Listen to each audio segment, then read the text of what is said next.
నందిని త్వరగా రా, function time అయింది. వస్తున్నా. వెళ్దామా?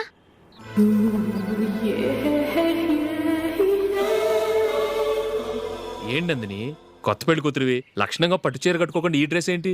ఏ బాలేదా? బాగానే ఉందనుకో, కానీ మనం వెళ్ళేది ఫ్యాషన్ షో కాదు, పెళ్లికి. అది మీ అక్క ఆడబడుచు పెళ్లికి. ఇలా మోడర్న్ డ్రెస్ లో వెళ్తే ఏం బాగుంటుంది? ఏవండి, మీకు విషయం చెప్తాను, కోపం రాదుగా? లేదు, చెప్పు. నాకు చీర కట్టుకోవటం రాదండి. చీర కట్టుకోవటం రాదా? హ్మ్, మరి మన పెళ్లికి ఫస్ట్ నైట్కి చీర కట్టుకున్నావుగా? అప్పుడు మా మమ్మీ కట్టింది. అమ్మ దొంగ, ఎంత పెద్ద రహస్యం దాచిపెట్టావే. రా. తలపెందుకు మోస్తున్నారు? 10 మంది చూస్తుండగా అమ్మాయికి తాళి కడితే బాగుంటుంది, చీర కడితే బాగోదుగా. అంటే